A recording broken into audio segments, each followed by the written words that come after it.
As the Russian invasion of Ukraine continues, the epic resistance of the Ukrainian army continues. The Russian army, acting on the orders of Russian President Vladimir Putin, has so far had to abandon its important goals. Russia, which has made the Luhansk and Donetsk regions in eastern Ukraine targets that should be occupied, is suffering significant losses by the Ukrainian army opposite.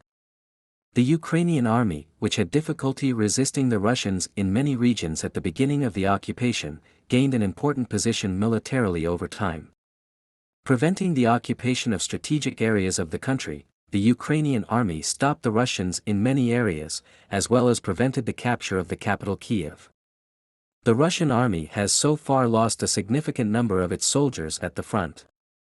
The Ukrainian General Staff announced that they had neutralized about 40,000 Russian soldiers during the occupation, while the reports of the intelligence agencies of Western countries confirmed this number. The successful military offensives of the Ukrainian army, on the other hand, continue.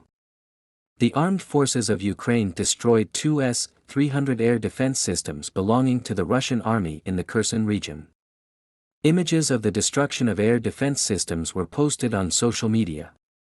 Russia, on the other hand, continues to carry out attacks that will make the life of the Ukrainian people difficult when they cannot get what they want in Ukraine. Russia has damaged close to 900 medical facilities since February 24, Viktor Lyashko, Ukraine's health minister, said at the Second Leaders' Spouses Summit event yesterday.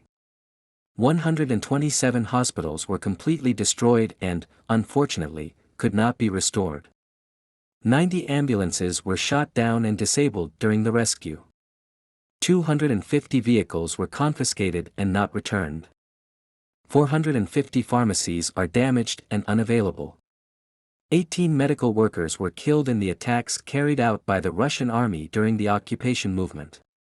On the Ukrainian side, Ukrainian President Volodymyr Zelensky is demanding more military support from the West.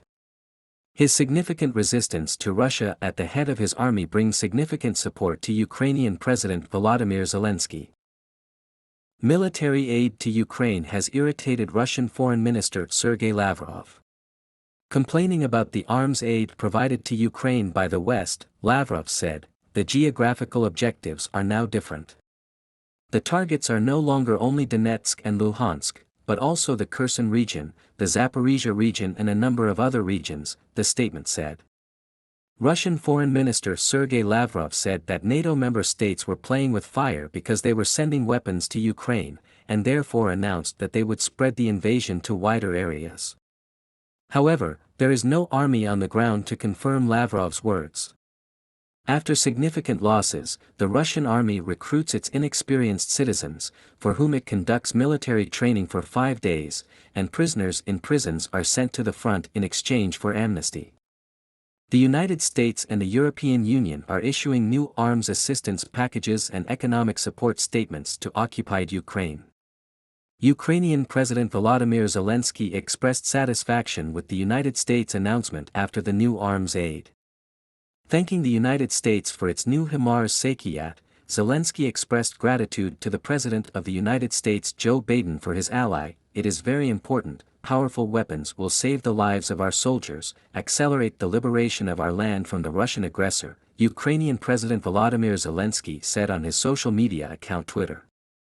"I appreciate the strategic friendship between our nations decked together for victory," the statement said. The United States recently announced that October $270 million in additional aid will be sent to Ukraine, including HIMARS, and the United States has transferred a total of $2.2 billion in security assistance to Ukraine, including $8 billion last month since the start of Russia's invasion attempt. One of the important press organizations Newsweek carried this development to its headline with the headline that the new HIMARS will accelerate the freedom of Ukraine. Thus, the HIMARS system, which was delivered to Ukraine after the new aid package announced by the United States, became the 16th. Ukrainian President Volodymyr Zelensky reacts to the attack on the Ukrainian port of Odessa by the Russian army after the grain shipment agreement signed with Russia. This proves only one thing: no matter what Russia says, no matter what it promises, it will find ways not to implement it, Ukrainian President Volodymyr Zelensky explained. Andriy Yermak, head of the Ukrainian presidential office, said of the attack, "The Russians are systematically creating a food crisis and doing everything to victimize people. The terror of famine continues. The world must act. There are two ways to guarantee food security. These are effective sanctions against Russia and sending more weapons to Ukraine," he said. In a statement, the Ukrainian Southern Operations Command said, the enemy attacked the Odessa Sea commercial port with Caliber cruise missiles. 2 of the missiles were shot down by air defense systems, 2 of them hit the infrastructure of the port, the statement said. During his visit to Egypt, Russian Foreign Minister Sergei Lavrov also made a statement on the grain agreement. "Ultimately, we insisted that both issues be resolved in one package," Lavrov said in a statement. "The problems related to Ukrainian grain will be solved by establishing a coordination center in Istanbul. Ukrainians will be guaranteed to evacuate their territorial waters and allow the passage of ships.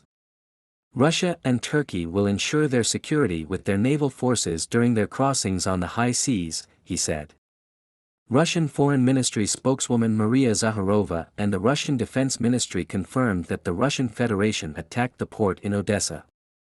While Zakharova suggests that the Caliber missiles are aimed at a military boat and military infrastructure, the facts are not at all so.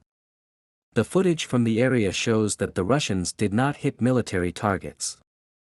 The attack on the Ukrainian city of Odessa was also condemned by the United Nations Secretary-General Antonio Guterres. A statement was posted on the Twitter account of the Office of the United Nations Under-Secretary-General's office, in which Guterres condemned the attacks. In a statement, Secretary-General Antonio Guterres unequivocally condemns the reported attacks on the Ukrainian port of Odessa today. The full implementation of the commitments made yesterday by the Russian Federation, Ukraine and Turkey is mandatory. It has been evaluated. Reacting to the attack on Odessa, Ukrainian Foreign Ministry spokesman Oleg Nikolenko said that Russia violated the agreement reached in Istanbul with this attack. Nikolenko, in his assessment on his Facebook account, announced that the Russian army launched a missile attack on the port of Odessa not yet 24 hours after the agreement signed in Istanbul. The Ukrainian authorities had announced that missiles had been fired at the Odessa port by Russian forces. There has been no statement from Russia yet regarding the launch of missiles at Odessa. On the other hand, caravans are also being created to transfer grain, which is important for the Ukrainian economy, to international markets. In connection with the signing on July 22, 2022 of the Initiative on the Export of Grain and Related Food Products by Sea, preparations have been made for the reoperation of the ports of Odessa, Chernomorsk and Yuzhny, the Ukrainian Ports Administration said in a statement. It was announced in a statement that an application should be made for the inclusion of ships in the caravan, and that the entry and exit of these ships to the specified ports will be carried out under the leadership of a ship. Ukrainian Infrastructure Minister Alexander Kubrikov said that they trust the United Nations, not Russia, but Turkey and the United Nations on grain, adding, "We will not give up our goal of eliminating obstacles to the opening of ports. We are continuing technical preparations for the start of export of agricultural products from our ports." He made an assessment. In recent months, missile strikes against infrastructure have become the second and even the first target of the enemy, Kubrikov said in a post on his Facebook account.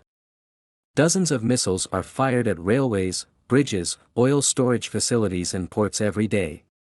This does not prevent our work and resistance. We don't trust Russia. But we rely on our partners and allies. Therefore, the agreement on the safe exit of grain and food products from Ukrainian ports was signed not with Russia, but with the United Nations and Turkey. This document appeared not as a gesture of goodwill, but as a result of the work of the armed forces of Ukraine that liberated Snake Island. This happened thanks to our allies, who gave us modern and competent weapons to protect the coastline. The document in question was signed in accordance with the requirements of Ukraine. We will not give up our goal of eliminating obstacles to the opening of ports. We are continuing technical preparations for the start of export of agricultural products from our ports. He used his statements. The people who resist the Russian occupation in Ukraine are trying to continue their daily lives. The Ukrainian people, trying to live under the conditions of war, also resort to interesting ways to get along. A family living in Velika Dymerka, in the Kiev region, grows vegetables in the wreckage of tanks abandoned by Russian forces. 38-year-old Yulia Semenynog is about the tank that was found in the yard of her house. So we October potatoes and cabbage near the wreckage of the tank. We're used to having the tank here, said.